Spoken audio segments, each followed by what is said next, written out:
ಈಗ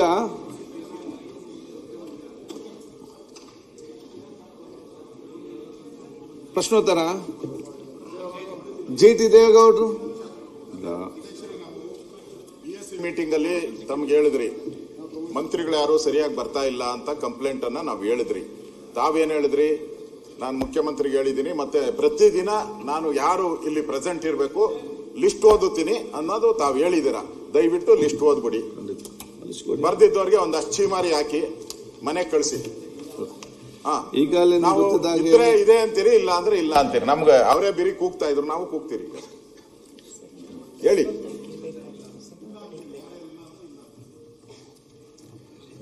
ಈಗ ತಮ್ಗೆ ಗೊತ್ತಿದೆ ಅಲ್ಲ,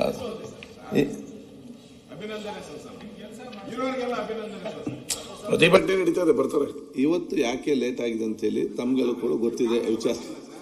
ನೀವು ಕಾಂಗ್ರೆಸ್ ಪಾರ್ಟಿ ಅಲ್ಲ, ಅವ್ರೇನೋ ಮಾಡ್ಕೊಂತಾರೆ, ಅವ್ರ ತೀಟೆ ಅವ್ರು ತೀರ್ಸ್ಕೊಂತಾರೆ. ನೀವು ಆ ಸ್ಥಾನದಲ್ಲಿ ಕೂತ್ಕೊಂಡ ಮೇಲೆ ನಮ್ಮ ಸರ್ವರ ಪಾರ್ಟಿ ನೀವು. ಅದಕ್ಕೋಸ್ಕರ ನೀವು ಹೇಳಿದ್ದು BSc ನೀವು ಹೇಳಿದ್ದೀರಾ, ವಿಚಾರ ಇಲ್ಲ ಅದಕ್ಕೆ. ಸೊ ಇವತ್ತು ನಮ್ಮ ಪ್ರಶ್ನೋತ್ತರದಲ್ಲಿ ಇರ್ಬೇಕಂತ ಸಚಿವರು ಪ್ರೆಸೆಂಟೇಷನ್ ಎಲ್ಲ ಯಾರು ಇರ್ಬೇಕು ಅದೇ ಅದೇ ಪ್ರಶ್ನೋತ್ತರಕ್ಕೆ ಸಂಬಂಧಪಟ್ಟಾಗೆ. ಪ್ರಶ್ನೋತ್ತರಕ್ಕೆಲ್ಲ ಅವ್ರದ್ದು ಸಿಟ್ಟಿಂಗ್ ಬೇರೆ ಇರ್ತದೆ, ಪ್ರಶ್ನೋತ್ತರ ಬೇರೆ ಇರ್ತದೆ. ಸಿಟ್ಟಿಂಗ್ ಯಾರಿದ್ದಾರೆ ಅವ್ರಿಗೆ ಹೇಳಿ, ನಮ್ಗೆ ಪ್ರಶ್ನೋತ್ತರ ಬೇಡ. ಅದು ಅಲ್ಲೂ ಹೇಳ್ಬೇಕು, ಇಲ್ಲೂ ಹೇಳ್ಬೇಕಾಗ್ತದೆ. ಸಿಟ್ಟಿಂಗ್ ಯಾರ್ಯಾರು ಇರ್ಬೇಕಾಯ್ತು ಅಂತ ಸರ್ಕಾರದ ಆದೇಶ ಹೊರಡಿಸಿದಾರ, ನೀವು ಆದೇಶ ಕೊಟ್ಟಿದ್ರೆ ಅವ್ರಿಗೆ ಹೇಳಿ. ಈಗಾಗಲೇ ಬಹುಶಃ ಪ್ರಶ್ನೋತ್ತರಕ್ಕೆ ಸಂಬಂಧಪಟ್ಟಾಗೆ ಮುಖ್ಯಮಂತ್ರಿ ಉಪಮುಖ್ಯಮಂತ್ರಿ ಪರವಾಗಿ ಇವತ್ತು ಸಚಿವರು ಉತ್ತರ ಕೊಡ್ಲಿಕ್ಕೆ ಅವರ ನಿರ್ದೇಶನ ಕೊಟ್ಟಿದ್ದಾರೆ. ಸಚಿವರು ಕೂಡ ಬರ್ತಾರೆ.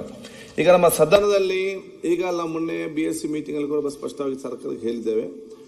ಏನಂತ ಹೇಳಿದ್ರೆ ಎಲ್ಲ ಸಚಿವರು ಕೂಡ ಬೇಗ ಬಂದರೆ ಎಲ್ಲ ಶಾಸಕರು ಕೂಡ ಬೇಗ ಬರ್ತಾರೆ.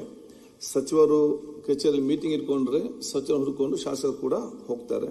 ಅದಕ್ಕಾಗಿ ಆ ಸರಿಯಾದ ಸಂಬಂಧ ಶಾಸಕರು ಬೆಳಿಗ್ಗೆ ಮತ್ತು ಮಧ್ಯಾಹ್ನ ಕಡ್ಡಾಯ ಬರಲೇಬೇಕು. ಬಂದಾಗ ಬಹುಶಃ ಎಲ್ಲರೂ ಕೂಡ ಸರಿಯಾದ ಸಮಯ ಸದನ ನಡೀತದೆ ಅಂತ ಹೇಳಿ ಎಲ್ಲರೂ ಕೂಡ ಒಪ್ಪಿದ್ದಾರೆ. ಇವತ್ತು ನಿಮ್ಗೆ ಡಿಲೇ ಆಗ್ಲಿಕ್ಕೆ ಕಾರಣ ಏನಂತ ನಾನು ಹೇಳ್ಬೇಕು, ನಿಮ್ಗೆಲ್ಲರೂ ಕೂಡ ಗೊತ್ತಿದೆ, ಆ ಮಾಹಿತಿ ಕೂಡ ಇದೆ. ಅದಕ್ಕೆ ಬಹುಶಃ ಇವತ್ತು ನಮ್ಮ ಸದನದಲ್ಲಿ ಇರ್ಬೇಕಂತ ಒಂದು ಹಾಜರಿ KH ಮುನಿಯಪ್ಪ